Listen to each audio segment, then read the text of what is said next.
It's the last natural here. So you're at 11% body fat and you really want to get to 10% body fat, but you've plateaued. Now you're doing everything that you can do. You're eating right, you're dieting hard, you're working out, but nothing's happening. You're grinding your gears. You can't lose that 1% body fat. And you know if you did, abs would start to pop. Veins would start to come in. If you could just lose that 1% body fat, everything would fall into place. Wrong, bitch. I've been in this mindset before, guys. So this is why I think I'm going to be able to relate very well on this topic. Getting from 11% to 10% body fat. The biggest issue when people go from 11% to 10% body fat is the fact that they're not actually 11% body fat to begin with. So the biggest mistake is underestimating your body fat percentage. When I estimated my body fat percentage at 11% body fat, I was actually more realistically at about 14-15%. Because here's the thing about being 11% body fat. Being 11% body fat is really not that different from being 10% body fat.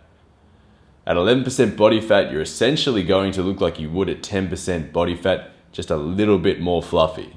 So when you actually are 11% body fat, making the jump to 10% body fat isn't such a big deal like a lot of people make it out to be. You just lose a tiny little bit of extra weight, a tiny little bit extra fat. And when you underestimate your body fat percentage like this, you're ultimately going to set yourself up for failure, as you're going to set unrealistic goals for where you're at.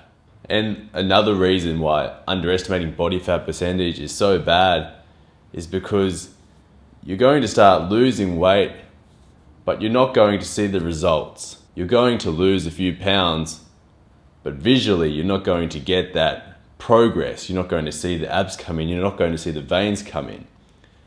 And once this starts to happen, when you're working so hard for a goal and you just start to think it's impossible, you start to think, what's the point?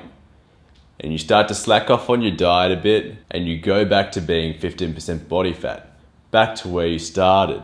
This is the ultimate grinding of the gears.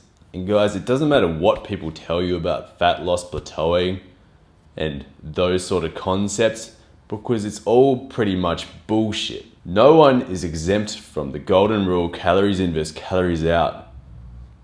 You can't escape it.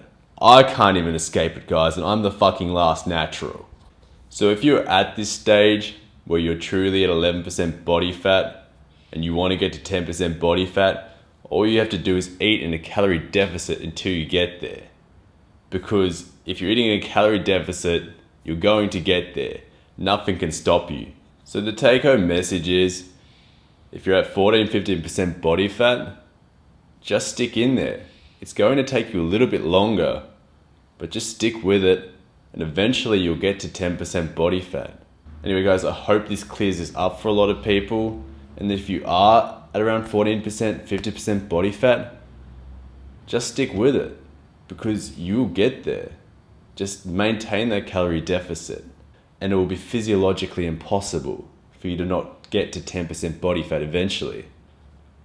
Anyway guys, I'm the last natural, and thanks for watching.